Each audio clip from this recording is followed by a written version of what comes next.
सिर्फ पैसों के अभाव में परिवार का तंदुरुस्त मुखिया अपने हंसते खेलते कुटुंब को अधर में छोड़कर असमय ही चला गया। गरीबी और हादसे बच्चों को वक्त से पहले परिपक्व बना देते हैं। यह उन दोनों बच्चों को देखकर समझ में आ रहा था। कितनी बड़ी विडंबना है कि शरीर के निष्प्राण होते ही, आंसुओं के नियंत्रण में आते ही फौरन क्रियाकर्म पर चर्चा होने लगती है। मुझे उनकी दीमक लगी खस्ता आर्थिक स्थिति का पूरा अंदाज़ा था। उस दारुण क्रंदन के उफान के बह जाने के बाद की शांति में मैंने धीरे से पूछा, क्रियाकर्म शहर में करोगे या गांव में? झिल्ली की माँ के गांव ले जाने की इच्छा जानने के बाद उड़ीसा के लिए गाड़ी बुक कराई, रास्ते के लिए खाना पैक करा, सिसकती झिल्ली के हाथ में पैसे थमा, निर्जीव चौकीदार सहित रोते धोते परिवार को सीने पर पत्थर रखकर विदा किया। एक बात की फिर भी तसल्ली थी कि इसी शहर में रहने वाले झिल्ली के सगे चाचा चाची भी गाड़ी में उनके साथ गांव जा रहे थे। ये दंपत्ति भी इसी शहर में भवन निर्माण कंपनी में मजदूरी करते थे। गाड़ी में बैठते समय झिल्ली के चाचा को मैं लगातार निर्देश देती रही, रास्ते में सबका ध्यान रखना, सफ़र बहुत लंबा है, साथ रखा खाना सबको ज़रूर खिला देना, ये लोग रो रो कर अपनी तबीयत बिगाड़ लेंगे। मैंने सपने में भी नहीं सोचा था कि कभी झिल्ली और जुलू दोनों फूल से बच्चों को कफन ओढ़े चौकीदार के साथ इस तरीके से विदा करूंगी। आंसू थम ही नहीं रहे थे। सुदूर देहात से आए अबोध बच्चे स्नेहिल पिता को और अभागी पत्नी सौभाग्य खोकर खाली हाथ लौट रही थी। आखिर धूल उड़ाती गाड़ी आंखों से ओझल हो गई। मैं बिल्कुल उसी जगह उसी पेड़ के नीचे खड़ी थी जहाँ चौकीदार को पहली बार देखा था। उनके जाने के बाद अचानक पूरा घर वीरान हो गया। मैं बालकनी में बैठी उनके टूटे दरवाजे में लगे ताले को भाव शून्य निहारती रहती। कई बार सुबह उठकर लगता झिल्ली घर पर ही दूसरे कमरे में सो रही है। बाहर निकलूंगी तो रेत के ढेर पर बैठा चौकीदार हंसता हुआ कहेगा, आंटी झिल्ली को भेजना ज़रा। मुझे नहीं पता कि मुझे ज़्यादा रोना चौकीदार की अकाल मृत्यु पर आ रहा था या झिल्ली से हमेशा के लिए अलग होने पर।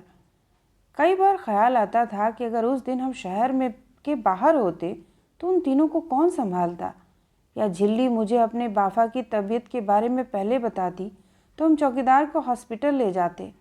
शायद वो आज जिंदा होता और सब कुछ पहले जैसा होता। लगने लगा कि मैं झिल्ली के बिना कैसे जी पाऊंगी। कभी कभी ऐसा लगता कि झिल्ली अभी कमरे में कान्हा की शिकायत करती घुसेगी। उनके गांव जाने के बाद मैं फ़ोन पर लगातार झिल्ली और उसकी मां के संपर्क में रही। चौकीदार की 13वीं में 20,000 रुपये खर्च हुए। उस परिवार के लिए 20,000 जुगाड़ने का अर्थ पहाड़ खोदना था। झिल्ली ने फ़ोन पर बताया, आंटी आपके दिए पैसे तो घर में 10 दिनों से जमा रिश्तेदारों को खिलाने और 10वें दिन पूजा पाठ में ही ख़त्म हो गए। चौकीदार ने मजदूरी की बचत से झिल्ली की शादी के लिए किश्तों में कान के झुमके और पायल खरीदे थे। बेटी के लगन का श्रृंगार को बेचकर 13वीं का जुगाड़ हुआ। मुझसे मीलों दूर उड़ीसा के अनदेखे गांव के अनजान कच्चे घर से डूबी डूबी आवाज़ में झिल्ली की ये सारी बातें मोबाइल पर सुनाकर रो रही थी। आंटी, गांव में तो हम लोग भूखे मर जाएंगे, यहाँ कुछ नहीं है, इसीलिए बाफा हमको शहर ले गए थे। अब हम लोग फिर से उसी अकाल वाले गांव में वापस आ गए। आंटी, अब हम लोग क्या करेंगे? मेरे और झिल्ली के मध्य चलते बेतार संवाद को मीलों दूर से भी संवेदनाओं की मजबूत डोर ने बांधा हुआ था। झिल्ली की लगातार हिचकियां सुन मैं अनवरत समझाती रही कि खुद को अकेला ना समझे। जब सारे मेहमान लौट जाएं तो 13वीं के बाद घर आ जाए, यहाँ अपने झोपड़े में न रहे बल्कि हमारे स्टाफ क्वार्टर में आ जाए। मैंने झिल्ली को सुझाया कि झिल्ली की माँ अपने पुराने साइट पर पूर्ववत काम कर सकती है। चौकीदारिन को झिल्ली की शादी का पूरा खर्च उठाने का आश्वासन दिया। मुझे ज्ञात था कि मेरी बातों से उसके पति वियोग का दुख तो कम नहीं होगा, लेकिन मैं चाहती थी उसकी चिंता ज़रा सी कम हो जाए, बस। चौकीदारिन ने 13वीं में पूरे गांव को भोजन कराने के लिए अपने छोटे से खेत को भी गिरवी रखा। जिंदा व्यक्ति की कद्र मृत्यु के बाद कितनी बढ़ जाती है। इन 13 दिनों में गहने बेचकर खेत गिरवी रखकर जितना पैसा खर्च किया उसके आधे खर्च में हुए इलाज से चौकीदार आज जीवित रह सकता था। गांव जाने के लगभग 20 दिनों बाद एक सुबह झिल्ली का फ़ोन आया। आंटी, मैं कल 11 बजे की ट्रेन से अकेली आ रही हूँ, आप मुझे लेने स्टेशन आ जाना। गांव का खेत माँ के नाम ट्रांसफ़र करने के लिए बाफा का मृत्यु प्रमाण पत्र शहर के हॉस्पिटल से ही बनेगा, क्योंकि बाफा को उसी अस्पताल से डिस्चार्ज किया गया था। चिल्ली मेरे साथ घर में फिर रहेगी, ये सोचकर लंबे समय की उदासी के बाद मन जरा सा खिल गया। उसके आने वाले दिन सुबह से ही घर में रौनक सी लगने लगी। फ्रिज में ढेर सारी खाने की चीज़ें भर लीं। चिल्ली को लेने वक्त पर स्टेशन पहुंच गई। एक झोला टांगे प्लेटफार्म में दूर से आती झिल्ली बहुत कमज़ोर लग रही थी। मुझे देखते चुपचाप लिपट गई। बहुत दुख झेलकर आई है मेरी बच्ची। हम दोनों की आंखों में पानी था। चिल्ली आज फिर उसी शहर में वापस थी। कान्हा स्कूल से आते ही घर में झिल्ली को देखकर उससे लिपट गया। चिल्ली, तूने आने में 20 डेज लगा दिए। भाईजान घर से मेहमान नहीं लौटे थे तो मैं कैसे आती। इस बार गांव से आई झिल्ली के व्यवहार में उदासी के साथ एक परिपक्वता और ठहराव आ चुका था। कान्हा ज़बरदस्ती उसका हाथ खींच खींच कर गार्डन में बैडमिंटन खेलने ले गया।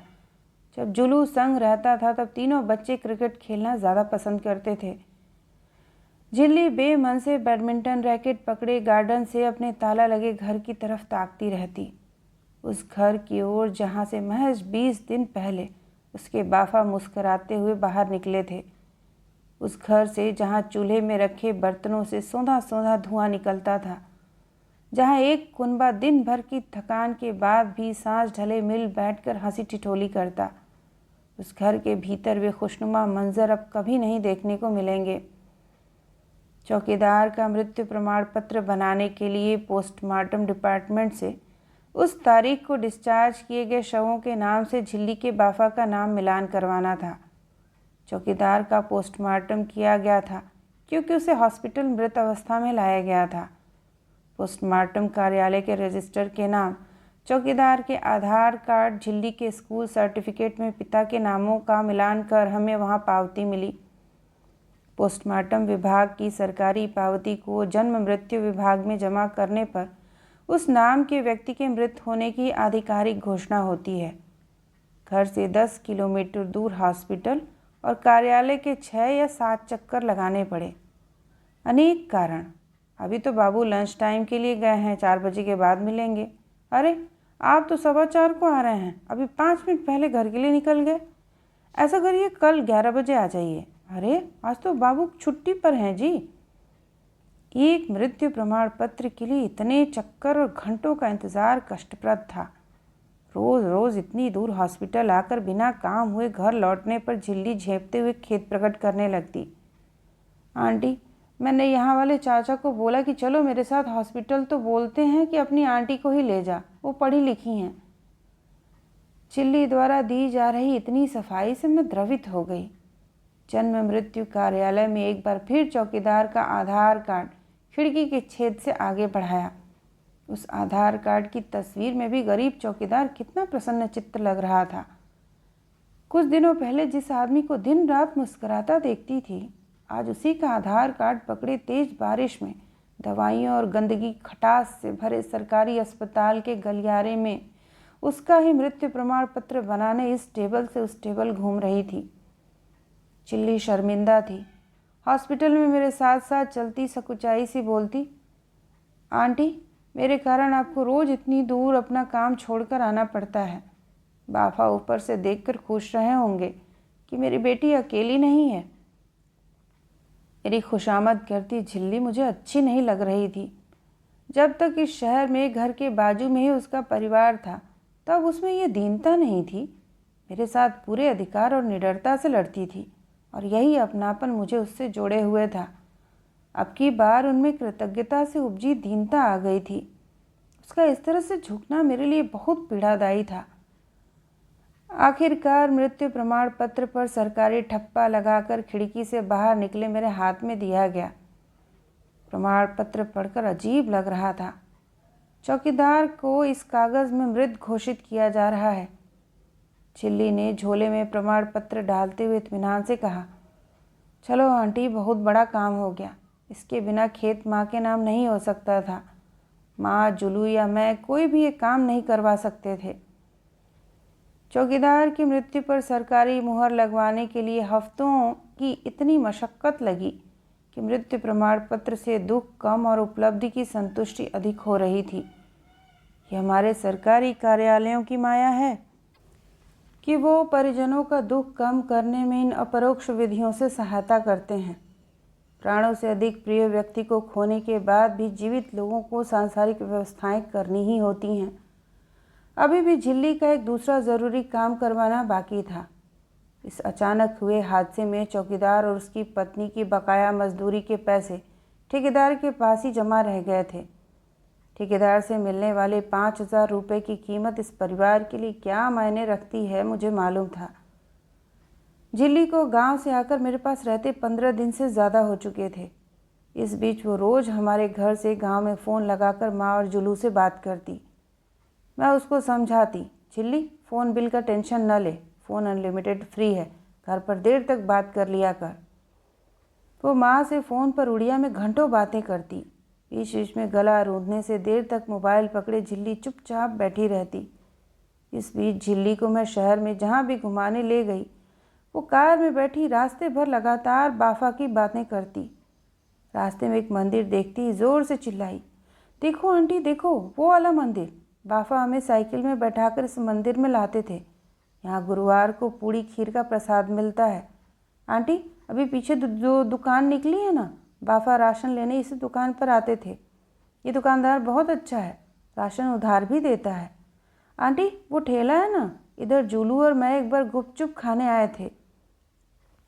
मैं ड्राइव करती उसकी बातें सुनती रहती तो भरे गले से कहती, आंटी, कई बार लगता है कि कोई बुरा सपना बहुत लंबा चल रहा है। किसी दिन सुबह सोकर उठूंगी तो बाफा चूल्हे के पास आग तापते माँ से बातें करते मिलेंगे। सब कुछ पहले सा हो जाएगा। हम लोग के साथ ही ऐसा क्यों हो गया आंटी? सब लोग तो जिंदा हैं आंटी, बाफा को ही यहाँ से जाना था। हम तीनों कैसे जिएंगे आंटी? हमारे साथ क्यों ऐसा हुआ? इस सवाल का जवाब मेरे पास था, लेकिन दे नहीं सकती थी। अगर तुम गरीब न होते तो तुम्हारे बाफा आज शायद जिंदा होते। इस बीच एक दिन हम उसके झोपड़े का ताला खोलकर अंदर गए। दुर्घटना के बाद आनन फानन में बंद हुआ किवाड़ आज पहली बार खुला था। मिट्टी का ये वही कच्चा कमरा था जिसकी दीवारों पर 7 साल तक एक हंसते खेलते परिवार की खिलखिलाहटें चिपकी हुई थीं। कुछ दिनों पहले इस कमरे को जिस अफरा तफरी में परिवार वाले छोड़ गए थे, सब कुछ वैसा ही अनछुआ पड़ा था। टेढ़े मेढ़े बर्तन में भात सड़ के सूख चुका था। टोकरे में रखी कच्ची सब्जियों की शक्ल पहचानना मुश्किल हो रहा था। घर वालों के मटमैले कपड़े रस्सी पर टंगे थे। धूल धूसरित कमरे में धूसर भरी सरांठ थी। खुशियों के इस खंडहर में झिल्ली को संभालना मुश्किल हो गया। पिता की मौत से उजाड़ हुए आशियाने को वापस आकर उसने एक बार फिर अपने जीवन भर के लिए हुई इस कमी को शिद्दत से महसूस किया। रोते रोते एक ही वाक्य लगातार बोले जा रही थी, देखो ना हम लोग के साथ क्या हो गया आंटी, हम लोगों ने तो कभी किसी का बुरा नहीं किया। इस झोपड़े में झिल्ली ने गांव ले जा सकने वाले सामानों का अलग गट्ठर तैयार किया और फिर से ताला लगाकर मेरे साथ लौट आई। इस बीच मैं घर से लगातार झिल्ली को समझाती रही, आखिर तू मेरे साथ 7 सालों से रह रही है, तेरी शादी होने तक मेरे पास ही ठहर जा। माँ और जुलू को यहाँ बुला ले। पहले भी गांव में भूखों मरने के बाद ही तो तुम लोग शहर आए थे, अब वहाँ किसके सहारे रहोगे? हम और अंकल हमेशा तुम्हारे साथ हैं। मैं दिल से कह रही हूँ, तुम और जुलू अब हमारी जिम्मेदारी हो। 4 दिन गांव में रहते हो तो वो दुर्गति होती है कि लौटने पर पहचानना मुश्किल होता है। जिंदगी वहाँ बिना काम बिना पैसों के कैसे गुजरेगी? वो सब कुछ उदास मन से शांत सुन रही थी। एक बार गले लग फिर से बहुत देर तक रोती रही। इस उम्र में पूरे परिवार के अंधेरे भविष्य की चिंता ने झिल्ली को खामोश कर दिया था। गांव में कोई रोजगार न होने के बावजूद चौकीदारिन बिना पति के शहर में रहने को तैयार न थी। सीधी सादी ग्रामीण महिला पति के बिना भी अपने गांव के सामाजिक घेरे में स्वयं को सुरक्षित महसूस करती थी। शहर में गांव वाली सामाजिकता उसे कभी हासिल नहीं हो सकती थी। चिल्ली मेरे पास थी, जूलू और उसकी माँ गांव में। फ़ोन पर मैं चौकीदारिन को हौसला देती, शहर आ जाओ, यहाँ काम है, गांव में नहर नहीं है, बारिश नहीं हुई तो क्या खाओगे। ओफो झिल्ली की माँ, क्या बोल रही हो। गांव के लोग शहर में अकेली रह रही बहू को लांछन लगाते हैं तो लगाने दो, क्या गांव वाले तुम्हारे घर का राशन भरेंगे। झिल्ली को बकाया पैसे के लिए प्लॉट के ठेकेदार ने 2-3 बार बैरंग लौटा दिया। अब की बार मैं बालकनी से लगातार ठेकेदार पर कड़ी नज़र जमाए थी। जल्द ही ठेकेदार को समझ आ चुका था कि मेरे रहते वह झिल्ली के पिता की मजदूरी नहीं दबा पाएगा। 1-2 बार टालने के बाद उसने झिल्ली के हाथ में गिनकर 5,000 रुपये रख दिए। साथ ही मेरी तरफ ऊंची आवाज़ में देखकर बोला, देख अब तेरा 1 भी रुपया मेरी साइड नहीं बनता है। झिल्ली को कार में बिठाकर चौकीदारिन की मजदूरी वाले दूसरे साइड से 3,000 रुपये वसूलने गई। मैंने जानबूझकर कार ऐसी जगह पार्क की जहाँ से ठेकेदार मुझे देख पाए। झिल्ली कार से उतरकर अकेले ही पैसे मांगने गई। दूर से मुझे समझ में नहीं आ रहा था कि दोनों में क्या बातें हो रही हैं। थोड़ी देर बाद झिल्ली मजदूरी के पैसे लेकर लौट आई। चौकीदार के मृत्यु प्रमाण पत्र और मजदूरी का तमाम बकाया मिलने के बाद इस शहर से झिल्ली की गरज का आखिरी संबंध भी समाप्त हो गया। झिल्ली के चाचा हमारी शहर में काफ़ी दूर एक घर में चौकीदारी करते थे। जिस दिन पूरे पैसे मिल गए उसी शाम मैं डायरी में कुछ लिख रही थी, तभी झिल्ली ने कमरे में आकर अपने चाचा चाची के पास एक दिन के लिए छोड़ने का आग्रह किया। एक दिन चाचा के यहाँ रहने के पीछे झिल्ली के तर्क बड़े व्यवहारिक थे। आंटी, ये चाचा चाची गांव में भी हमारी मदद करते हैं। हम लोग खेत जोताई के लिए मजदूर नहीं लगा सकते, इसलिए मिलकर बारी बारी से एक दूसरे का खेत जोतते हैं। चाचा बोलेंगे, झिल्ली 15 दिन से यहाँ आंटी के घर पर है और एक दिन भी मिलने नहीं आई।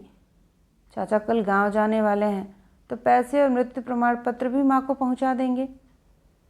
झिल्ली के चाचा के घर से निकलते वक्त कान्हा झिल्ली की बाहों में लटक गया। झिल्ली क्यों जा रही है, तेरे चाचा के साथ तो गांव में भी रहती है। झिल्ली ने कान्हा को दुलारते हुए लपेट लिया। मेरे भाईजान, उनके घर पर एक दिन रुककर तेरे पास वापस आ जाऊंगी। आंटी को छोड़कर जाएगी, तब तक तुम अपना होमवर्क पूरा कर लो। कान्हा ने झिल्ली को हंसते हंसते बाय किया। झिल्ली, मैं कुर्सी टेबल में बैठकर अपना होमवर्क पूरा कर लूँगा। तू कल आ जाना कि अपन लोग माल जाएंगे, धिनचक धिनचक। झिल्ली को चाचा के घर छोड़ते जाते वक्त पता नहीं अचानक मुझे रास्ते में क्या सूझा। एक दुकान पर कार रोककर उसे 4 जोड़ी कपड़े खरीदवाए। दरअसल में वो मुझे पटियाला सलवार पहने देख अक्सर कहती थी, आंटी, पटियाला सलवार के साथ लंबी बाँह वाले कुर्ते बहुत सुंदर लगते हैं, इस पर दिवाली पर मेरे लिए आप वही खरीदना। अप्रिता की मृत्यु के बाद पहली दिवाली तो वो लोग मनाएंगे नहीं। वो उस उम्र में थी जहाँ लड़कियों को सुंदर कपड़े पहनना सबसे बड़ा शौक होता है। उसकी बुझी बुझी आंखों को चमकता देखने के लिए सलवार कमीज दिखाकर पूछा, देख झिल्ली, कौन सा अच्छा लग रहा है। आंटी, आपके पास तो ये कलर है, लाल वाला ज़्यादा सुंदर है। मैंने असल बात छिपाते हुए कहा, अरे मेरे लिए नहीं, यह मेरी फ्रेंड तेरे लिए है, जिसको तू समझना उसके लिए ले लेना। अगर झिल्ली को बता देती खरीदारी उसके लिए कर रही हूँ तो मना करती, इसलिए बिना बताए उसकी पसंद किए कपड़े काउंटर में ले आई। रास्ते में बताया कि ये उसके लिए हैं। क्यों आंटी, इतना पैसा बर्बाद क्यों किए।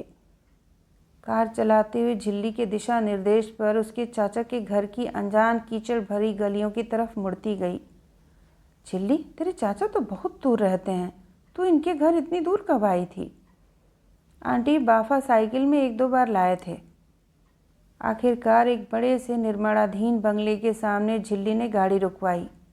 बस आंटी, यहीं, बस मेरे चाचा यहीं चौकीदारी करते हैं। इस निर्माणाधीन वीरान अंधेरे मकान के आगे रेत का ढेर, सीमेंट गारा मिलाने वाली मशीन और लोहे की रॉडें पड़ी हुई थीं। नए मकान में अभी बिजली की फिटिंग नहीं हुई थी। मकान का ढांचा पूरी तरह बन चुका था। बारिश और अंधकार में भीगी ये सुनसान जगह बहुत भयावह लग रही थी। झिल्ली की सुरक्षा को लेकर मैं बहुत सतर्क थी। मैंने फिक्रमंदी से कहा, झिल्ली, जब तक मैं चाचा चाची को देख न लूँ तुझे यहाँ नहीं छोड़ूंगी। कार रुकने की आवाज़ से उस बंगले के किनारे बने झोपड़े से कमर में छोटा बच्चा टांगे, नाक के दोनों सिरों पर उड़िया नथ पहने दुबली पतली महिला बाहर निकली। झिल्ली को देखते ही बच्चा मचलता हुआ अपनी माँ की गोद से उतरकर झिल्ली की तरफ बाहें फैलाए दौड़ा। झिल्ली ने उसे गोद में लेकर मेरी तरफ पलटते हुए परिचय कराया, ये चाचा का बेटा।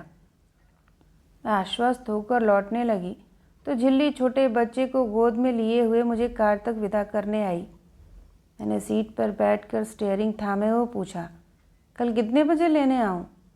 इस पर वो बार बार कहती रही, आप लेने मत आना, मैं चाचा को छोड़ने के लिए बोल दूंगी। लौटते हुए मैं सोचने लगी कि झिल्ली ने बार बार क्यों कहा कि मैं उसे लेने ना आऊँ।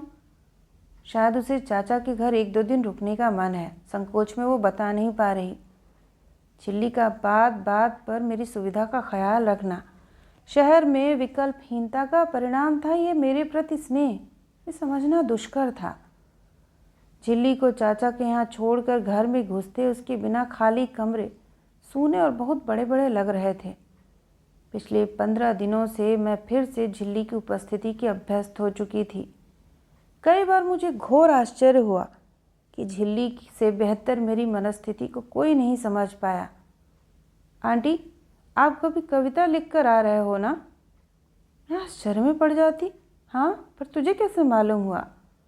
उसकी आवाज़ में नरमाई आ जाती। आप जब कुछ लिख कर आते हो ना तो आपकी आंखें पानी वाली और चेहरा लाल हो जाता है, ऐसा लगता है जैसे रो कर आए हो। खुद हैरत में थी। अच्छा, लिखते वक्त मेरे साथ ऐसा होता है? झिल्ली को चाचा के घर छोड़कर आई 1 दिन बीत गया। दूसरे दिन सुबह से कान्हा कई बार पूछ चुका था, मम्मा झिल्ली को लेने चले? वो महारानी हम लोगों को मॉल के लिए लेट करवा देगी। बार बार झिल्ली को लाने की जिद पर मैंने झुंझलाते हुए कहा, कान्हा, मैंने बताया ना बेटा, उसके चाचा छोड़ देंगे साइकिल से। झिल्ली ने मुझे लेने आने को मना किया है, उसके मना करने के बाद तो मैं अब नहीं जाऊंगी। उसको हमारी याद आएगी तो फ़ोन कर लेगी। कान्हा ने मुंह फुलाकर चेतावनी दी, उसके कारण हम मॉल के लिए लेट हो रहे हैं। फिर आप गेमिंग जोन से जल्दी लौटने को नहीं बोलना। झिल्ली महारानी को तो चिंता ही नहीं रहती। आज इसको छोड़कर मॉल चलो मम्मा, फिर मैं उसे चढ़ाऊँगा। शाम तक हम माँ बेटा इंतज़ार करते रह गए, लेकिन चाचा ने झिल्ली को घर लाकर नहीं छोड़ा। मैंने उसके पिता के मोबाइल नंबर पर फ़ोन लगाया जो अब झिल्ली के पास था। मेरे मोबाइल पर ये नंबर झिल्लीज़ फादर नाम से सुरक्षित था। लगातार कई बार फ़ोन किया मगर मोबाइल फ़ोन स्विच ऑफ था। मैंने सोचा चाची ने आने नहीं दिया होगा। उसी शाम 7-8 बजे गांव से मेरे मोबाइल पर झिल्ली से बात करने जुलू का फ़ोन आया। मैंने जुलू को बताया कि वो तो चाचा के घर गई है, तुम उसके मोबाइल पर कॉल कर लो। जुलू की आवाज़ में बहुत अधीरता थी। नहीं आंटी, उसका मोबाइल स्विच ऑफ बता रहा है। मैंने जुलू को आश्वस्त किया। आज आने का बोलकर गई थी। मैंने भी फ़ोन लगाया था लेकिन उसका फ़ोन स्विच ऑफ बता रहा है। शायद कल मेरे पास आएगी। जुलू ने थोड़ा दबाव बनाते हुए कहा, आंटी, आप अपना मोबाइल लेकर चाचा के घर जाकर झिल्ली से बात करवाइए ना। रात 8 बज चुके थे। चाचा का घर शहर से काफ़ी दूर था।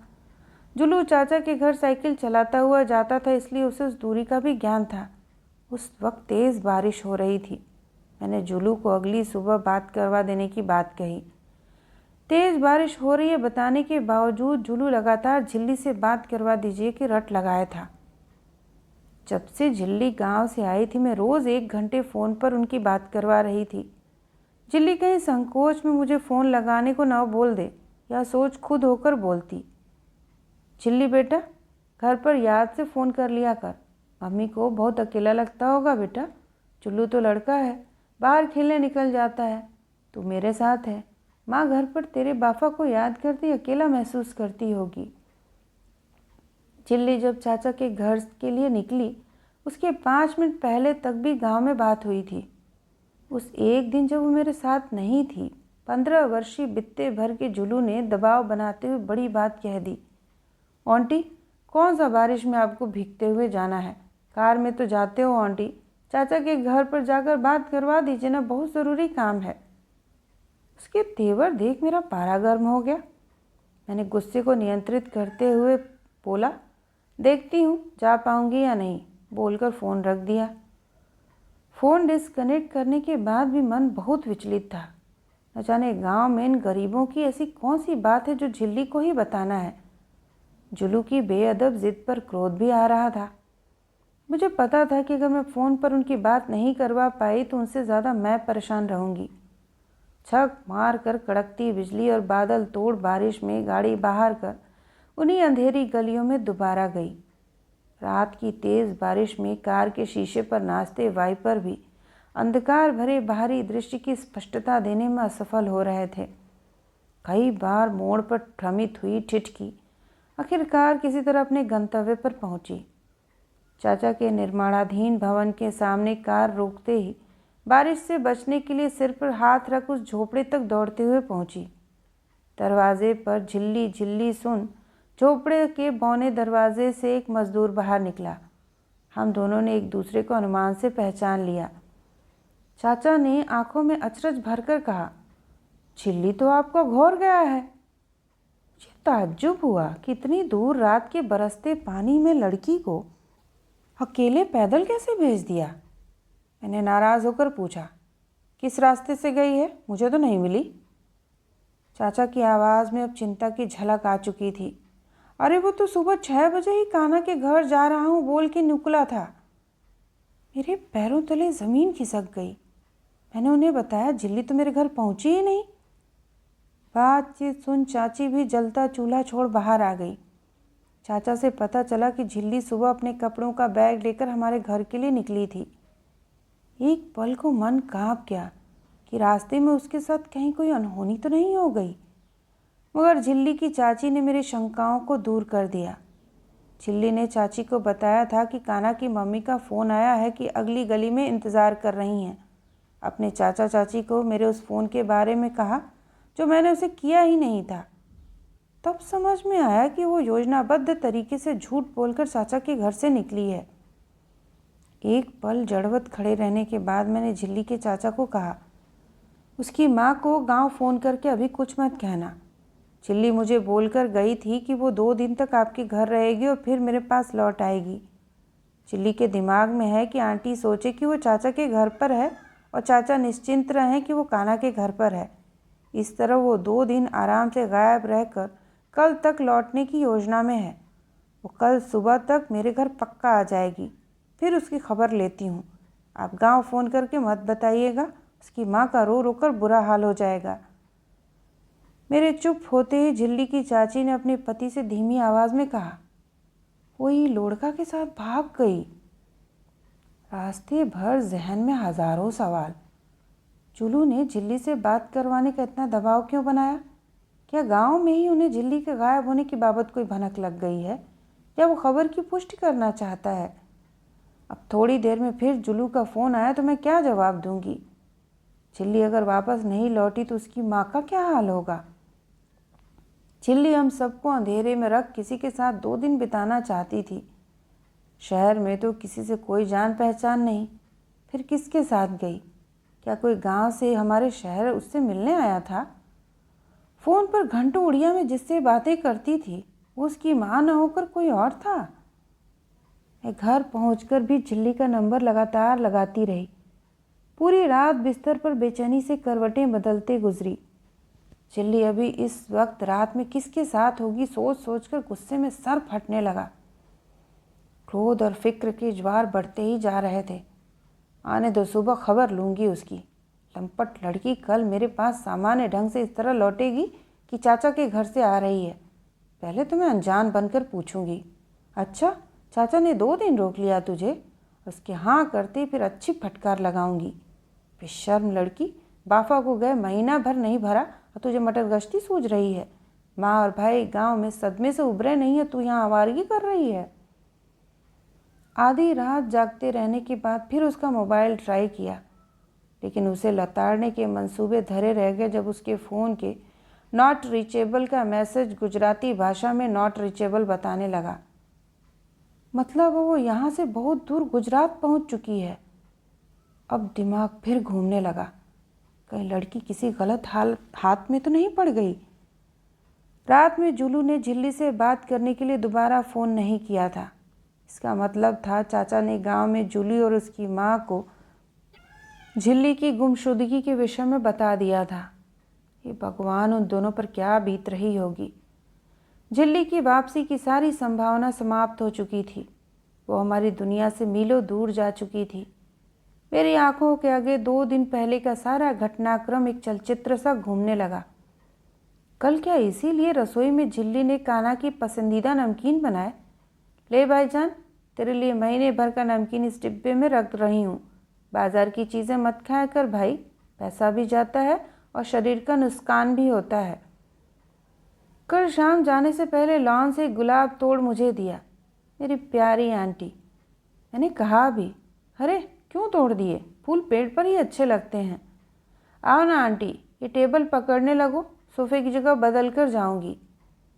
तेरे चाचा के घर जाने की ऐसी तैयारी कर रही है जैसे उधर से ही गांव निकलना है तुझे।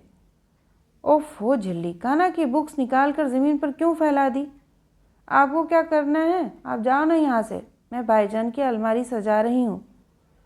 फिर बिना मेरी तरफ पलटे किताबों का पिरामिड बनाती हुई बोली, आज भाईजान का कमरा जमाऊंगी, कितना बिखरा देता है। घर से जाते वक्त सिर्फ झिल्ली जानती थी कि वो सदा के लिए जा रही है और हम कभी नहीं मिलेंगे। पूरा गुस्सा मेरा काफूर बन गया, बिछो तरल हो आंखों से टपकने लगा। कई बार लगा जैसे सब झूठ है। एक तनाव यह भी था कि शहर में झिल्ली मेरी जिम्मेदारी थी। मेरे घर से इस तरह गायब हो जाने पर उसका परिवार आशंकाओं से ग्रस्त मुझे सवालों के घेरे में खड़ा करता। क्या झिल्ली ने जानबूझकर भागने के लिए अपने चाचा का घर चुना ताकि उसके परिवार की तरफ से मुझे परेशानी न हो? उस अभागी माँ से फ़ोन पर बात करने की हिम्मत नहीं पड़ रही थी, जिसे अपने पति को खोए महीना भर हुआ था और अब बेटी अपने हाल पर छोड़ गई। मेरी रहस्यमय उदासी यशोदा गार्डन में काम करने वाली गीता के बीच सुगबुगाहट का विषय थी। झिल्ली का इन सबके से बिना विदा लिए यूं अचानक गायब हो जाना उनको हजम नहीं हो रहा था। यशोदा ने संशय भरी आवाज़ में पूछा, दीदी जी, झिल्ली ने कल तो कहा था कि अपने चाचा के घर जाना है उसे, उधर के उधर कैसे निकल गई? ना आपको बताया ना मुझे, कम से कम आपको तो बता कर जाना था। पिछले 20 दिन से उसके काम करवाने के लिए आपने कितनी भाग दौड़ की। काम खत्म तो रिश्ता खत्म। पहले तो जब भी गांव जाना होता था 15 दिन पहले से बताती थी। इस बार झूठ बोलकर गांव जाने की क्या ज़रूरत पड़ गई?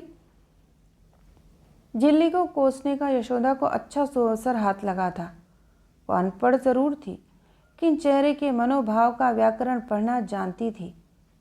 मेरे चेहरे पर अवसाद की खामोशी बखूबी वो समझ रही थी। मुझे कुरेदने के फेर में कमरे में झाड़ू लगाती लगातार प्रश्न कर रही थी। झिल्ली अपना पूरा कपड़ा ले गई ना दीदी? उसको मालूम था कि दीदी चाचा के घर से आपके घर नहीं लौटना है। अब कितना बुरा लग रहा है मुझे आपके लिए।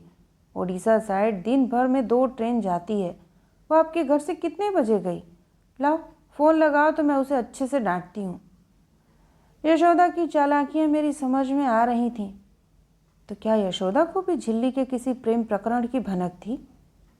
बेटे ने स्कूल से लौटते ही आदेश सुनाया, मम्मा, झिल्ली को उसके चाचा के घर से ले आओ। महारानी जी वहाँ होड़िया में बातें करती बैठी होंगी, ये नहीं कि घर आ जाओ, मेरा भाईजान वेट कर रहा होगा। गांव में फ़ोन लगाकर चौकीदारी से बात करते ही मेरी बेचैनियों को आराम मिल सकता था, मगर गांव फ़ोन करने की मेरी हिम्मत ही नहीं हो रही थी। मगर उस भाग्यहीन परिवार की सुध भी लेनी थी। शाम होने पर बेवजह ही फिर उसके चाचा के घर के लिए निकली, सिर्फ यह जानने के लिए कि झिल्ली की माँ से उनकी क्या बात हुई। वहाँ जाकर पता चला कि गांव का ही झिल्ली का हमउम्र लड़का अहमदाबाद में मजदूरी करता है। झिल्ली उसके साथ ही चली गई। झिल्ली की चाची सर झुकाकर बोली, गांव में भूखे रहने से लड़की डर गया। उसका माँ के पास शादी करवाने को पैसा भी नहीं था मैडम। वो बच्चा लोगों को लेकर शहर में काम करने को भी तैयार नहीं था। बाप जिंदा होता तो झिल्ली ये गंदा काम करने का हिम्मत नहीं करता। उधर माँ तो रू रू के पागल हो रहा है। जुलू बहुत गाली दे रहा है बहन को, मिलेगा कहीं तो जान से ख़त्म कर दूंगा बोलता है। ये कठोर बातें और कुछ भी नहीं थी सिवाय प्रलाप से मिलने वाली राहत, बातों की जुगाली और मन के भड़ास के। मैं खाली मन और थके तन से लौट आई। घर के सन्नाटों में झिल्ली की अनुपस्थिति की झंकार गूंज रही थी।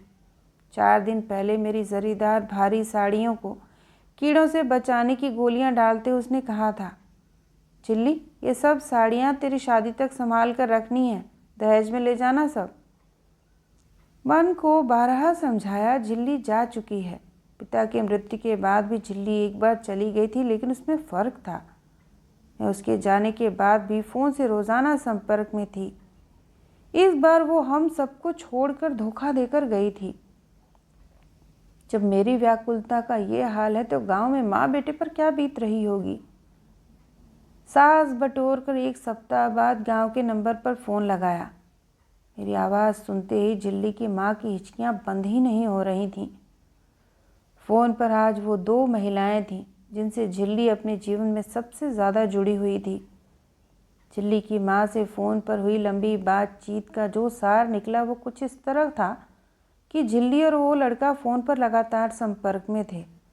वो लड़का अहमदाबाद से जब जब गांव आता था, झिल्ली भी उसी तय समय पर गांव जाती थी। झिल्ली की माँ ने रोते हुए बताया, गांव वालों के अपमान के डर से वह तालाब में नहाने भी नहीं जा रही थी। पिछले 6 दिनों से अपने एक कमरे के घर के दरवाजे तक भी न निकली थी। 15 साल का जुलू अकेले झिल्ली द्वारा किए जाने वाले सारे घरेलू काम, जैसे पानी भरना, तालाब में कपड़े धोना, गोबर लीपना, चूल्हे पर खाना पकाने के साथ साथ बीमार चौकीदारिन की देखभाल भी कर रहा था। सुबह जल्दी उठकर दोपहर 11 बजे तक सारे काम खत्म कर साइकिल से दूसरे गांव स्कूल जाता था। झिल्ली इस साल 18 की हो चुकी थी, इसलिए कानूनी केस भी नहीं बन सकता था। मैं झिल्ली की माँ से क्या कहकर संवेदना जताऊं समझ में नहीं आ रहा था। चुलू सब संभाल लेगा, चिंता मत करो झिल्ली की मम्मी, जाने दो, झिल्ली के सुख में ही रहने में खुशी है। आखिर आपको उसकी शादी की चिंता थी ना, बोल रहे थे ना कि बिना बाप की लड़की से कौन शादी करेगा। उसके सामने ही बोलते थे ना आप, जिसका बाप नहीं उस लड़की के रिश्ते में मुश्किल आती है। आप ये सोच लो कि झिल्ली उस लड़के के साथ खुश तो रहेगी। झिल्ली की माँ लगातार रोती जाती। मैं बड़ी बेटी के ससुराल वालों को क्या मुंह दिखाऊंगी। झिल्ली को अपने पापा के मरने का इंतज़ार था कि आंटी। झिल्ली के चाचा लूब और झुलू उस लड़के के माँ बाप से खूब लड़कर आए हैं। मेरा आदमी ख़त्म हो गया, लड़की भाग गया, तब भी हमको मौत नहीं आता आंटी। जुलू खेलने की उम्र में घर संभाल रहा है।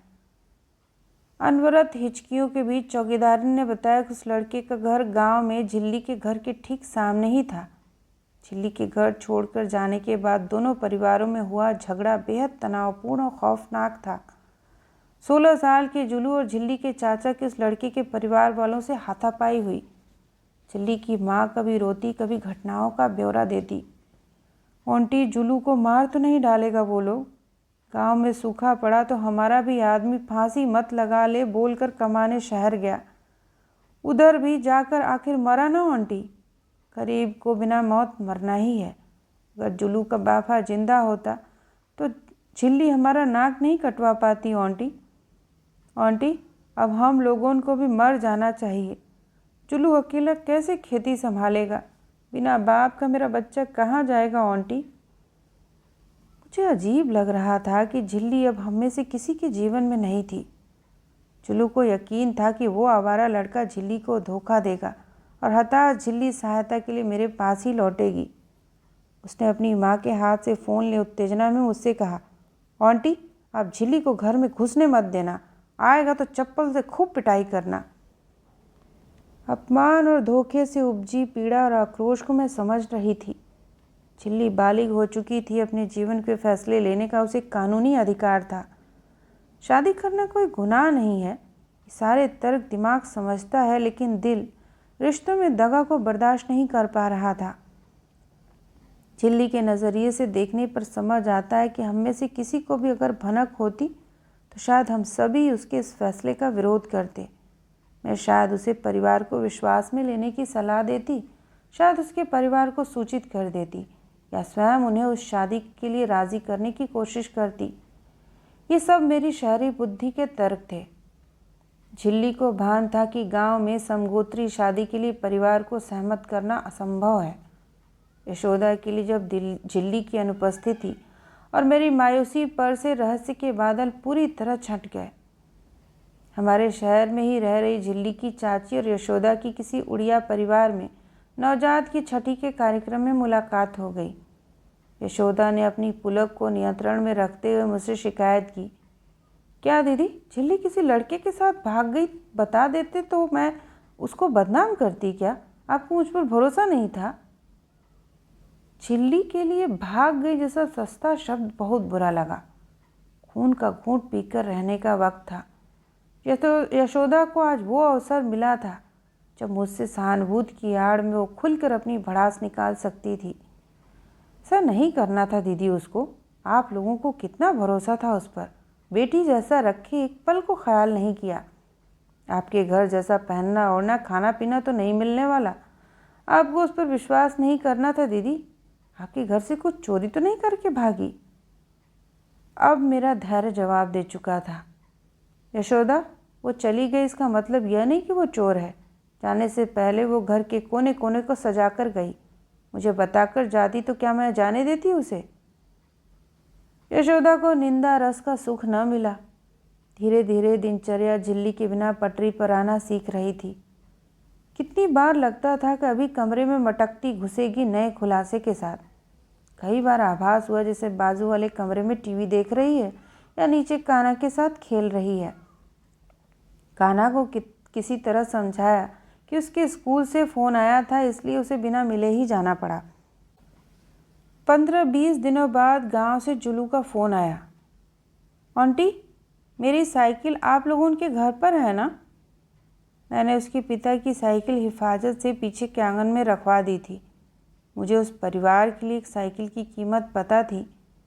मैंने फ़ोन पर जुलू से पूछा, पैसों की ज़रूरत हो तो मैं चाचा के हाथ भिजवा दूँ? जुलू ने कहा कि वो सप्ताह भर के भीतर ही शहर मेरे पास पैसे और साइकिल लेने आएगा। जुलू से पता चला कि चौकीदारी ने रो रो कर तबीयत खराब कर ली है। झिल्ली के जाने के बाद चौकीदारिन 2 बार टिटलागढ़ के अस्पताल में भर्ती भी हुई थी। चौकीदारिन पहले से ही शरीर और मन से बहुत कमज़ोर औरत थी। हादसों ने उसे और तोड़ कर रख दिया था। जुलू ने फ़ोन माँ को पकड़ा दिया। आंटी, कान्हा के पापा झिल्ली के लिए क्या बोलते हैं? हमको तो बहुत शर्म आता है। आप लोग अपने बच्चे से बढ़कर रखे। आप लोगों को भी धोखा देकर भाग गया। चौकीदारिन बातें कम करती, रोती ज़्यादा। माँ बेटे दयनीय और कठिन परिस्थितियों में मजबूती से एक दूसरे का सहारा बने हुए थे। इतना छोटा सा जुलू आज एक मुखिया की तरह घर के निर्णय लेने पर मजबूर था और मुझसे बात कर शायद एक अभिभावक या हितैषी की कमी को पूरा कर रहा था। मैं मन में ठान चुकी थी कि इस बार जुलू का अकाउंट खुलवा कर कम से कम उसके 18 साल होने तक हर माह कुछ पैसा ऑनलाइन भिजवाया करूँगी। जुलू कान्हा से 5 साल बड़ा था, लेकिन गरीबी में पला बच्चा डील डॉल में कान्हा से 1-2 साल ही ज़्यादा लगता। हमारे घर से सारी पुरानी टी शर्ट उठा ले जाता। वैसे भी दरिद्रता कपड़ों के M, XL या XXL साइज़ नहीं जानती। मुझे याद है दिवाली से पहले मैंने जुलू से पूछा, तुम्हें दिवाली गिफ्ट क्या चाहिए जुलू? आशा थी कपड़े, पटाखे या कोई खिलौने वाली गन ही मांगेगा। जुलू ने मच्छरदानी मांगी। उसके जवाब से मैं बहुत देर तक खामोश सोचती रही। क्या कान्हा कभी दिवाली उपहार में मच्छरदानी मांग सकता है? एक बार बातों बातों में झिल्ली ने बताया कि साइकिल से दूसरे गांव स्कूल जाते वक्त बारिश में दोनों बच्चे भीग जाते हैं। झिल्ली से यह जानने के बाद मैंने चौकीदार के हाथ रेनकोट भिजवाया था। गांव से जुलू का चहकता फ़ोन आया। आंटी, गांव का सब लुरका लोग मेरे से जलने लगा है। रेनकोट पहन के जाता हूँ ना। इस उम्र में इन बच्चों को ज़िंदगी से एक बड़ी सीख मिल रही थी कि शौक़ से बड़ी ज़रूरतें हैं, खिलौनों से कीमती रोटी है। मैंने गौर किया था कि झिल्ली के जाने के बाद जुलू की बातचीत और लहजे में एक ठहराव आ गया था। उम्मीद कर रही थी कि जीवन से इतने कठोर अनुभव लेने के बाद जवान होता जुलू माँ को परिपक्वता से संभालने में समर्थ हो जाएगा। उस दिन मैं कहीं बाहर निकलने की तैयारी में ज़रा हड़बड़ी में तैयार हो रही थी। तभी मेरे मोबाइल पर झिल्ली के गांव वाले मोबाइल नंबर से घंटी बजने लगी। स्क्रीन पर झिल्ली ओडिशा लिखा दिखने लगा। मुझे लगा जुलू गांव से मेरे पास आने के लिए निकल रहा है। ट्रेन का समय बताने के लिए फ़ोन लगाया होगा। फ़ोन उठाने पर दूसरी तरफ एक लड़की की आवाज़ थी। उसने अपना परिचय झिल्ली की बड़ी बहन के रूप में दिया। आंटी, मैं गांव से झिल्ली की बहन बोल रही हूँ। जुलू रोड एक्सीडेंट में ख़त्म हो गया। कब? कैसे? इतनी ज़ोर से चिल्लाई कि बेटा दूसरे कमरे से दौड़ा आया। जुलू माँ को दोपहर का खाना और दवा देकर परीक्षा देने स्कूल के लिए निकला था। दूसरे गांव से आते हुए हाईवे पर पीछे से टेम्पो ने जुलू को ठोकर मार दी। मस्तक के ऊपर से पूरा गाड़ी निकल गया, चेहरा भी नहीं बचा आंटी। उसके बाद वो लड़की रोती हुई और भी कुछ कुछ बोल रही थी। मेरे दिमाग में जैसे हज़ारों हथौड़े चल रहे थे और कलेजा मुंह को आ रहा था। माँ अपने बच्चे का छत विक्षत शव देखने के बाद क्या हाल हुआ होगा उस माँ का, यह सोचकर आत्मा कांप गई। मैं बुत बनी फ़ोन पकड़कर खड़ी थी। झिल्ली की बहन ने रोते रोते कहा। माँ बोली कि झिल्ली की आंटी को फ़ोन करके बता दे। उस अनदेखी लड़की के रुदन ने मेरी आंखों से आंसुओं की झड़ी लगा दी। मेरी हिम्मत नहीं पड़ी कि चौकीदारिन से बात करूं। स्तनपान कराते समय शिशु और माँ की आंखों का मूक संवाद दुनिया का सबसे अधिक आत्मिक, संवेदनात्मक और स्नेहिल वार्तालाप है। बच्चे को साल दर साल बढ़ते देखना, आलिंगन में भींच लेना, उसकी आंखों में शरारत भरते हुए दिखना कितना सुखद है। एक धम्म की आवाज़ से भयभीत माँ किस शंका से दौड़ती है कि हर जननी समझती है, लेकिन अपने बच्चे की सुरक्षा से जुड़ी इस अशुभ संभावना को मुंह से नहीं बोलती। आज जुलू ने अपनी माँ को किसी भी अनहोनी के भय से निरापद कर दिया। मुझे नहीं पता कि चौकीदारिन के शरीर में प्रलाप की शक्ति थी भी या नहीं। झिल्ली की विवाहिता बहन से पूछा, माँ कैसी है? उसने जानकारी दी। जब से जुलू गुजर गया 4 दिन हो गए, अन्न का एक दाना मुंह में नहीं गया, बेसुध है। मैंने चौकीदारिन से बात नहीं की क्योंकि मेरे पास वो शब्द नहीं थे जिनसे मैं संवेदना जता पाऊँ। लग रहा था कि गांव में 12 तक स्कूल होता तो जुलू को हाईवे पर साइकिल चलाते दूसरे गांव नहीं जाना पड़ता और वो भी जीवित होता। इन दुर्घटनाओं का एक तर्क यह हो सकता है कि जिसकी मृत्यु जब लिखी होती है तब होकर ही रहेगी, लेकिन मैं इतना जानती हूँ कि एक गरीब ही दवा के अभाव में मरता है और एक निर्धन ही कलेजे का टुकड़ा कई किलोमीटर दूर हाईवे पर साइकिल चलाता हुआ स्कूल जाता है। गरीबों को सर के ऊपर लटकती मुसीबत की तलवारों के नीचे ही ताउम्र जिंदगी गुजारनी पड़ती है। मुझे मालूम है कि झिल्ली कितनी भी परेशानी में हो, लेकिन शर्मिंदगी की वजह से मेरे पास वापस लौट कर नहीं आएगी। इसी ज़मीन पर रहते हुए मैं अब ज़िंदगी में कभी झिल्ली को नहीं मिल पाऊंगी और जुलू ने तो सारी संभावना ही ख़त्म कर दी। भगवान एक निर्धन विधवा के साथ इतना निर्दयी कैसे हो सकता है? कान्हा अकेले में दीवार के सहारे टिकी जुलू की साइकिल के पैडल हाथ से घुमाता रहता है। तो यह थी मधु चतुर्वेदी जी द्वारा लिखित कहानी मेरी झिल्ली। सुनने के लिए आप सभी का धन्यवाद।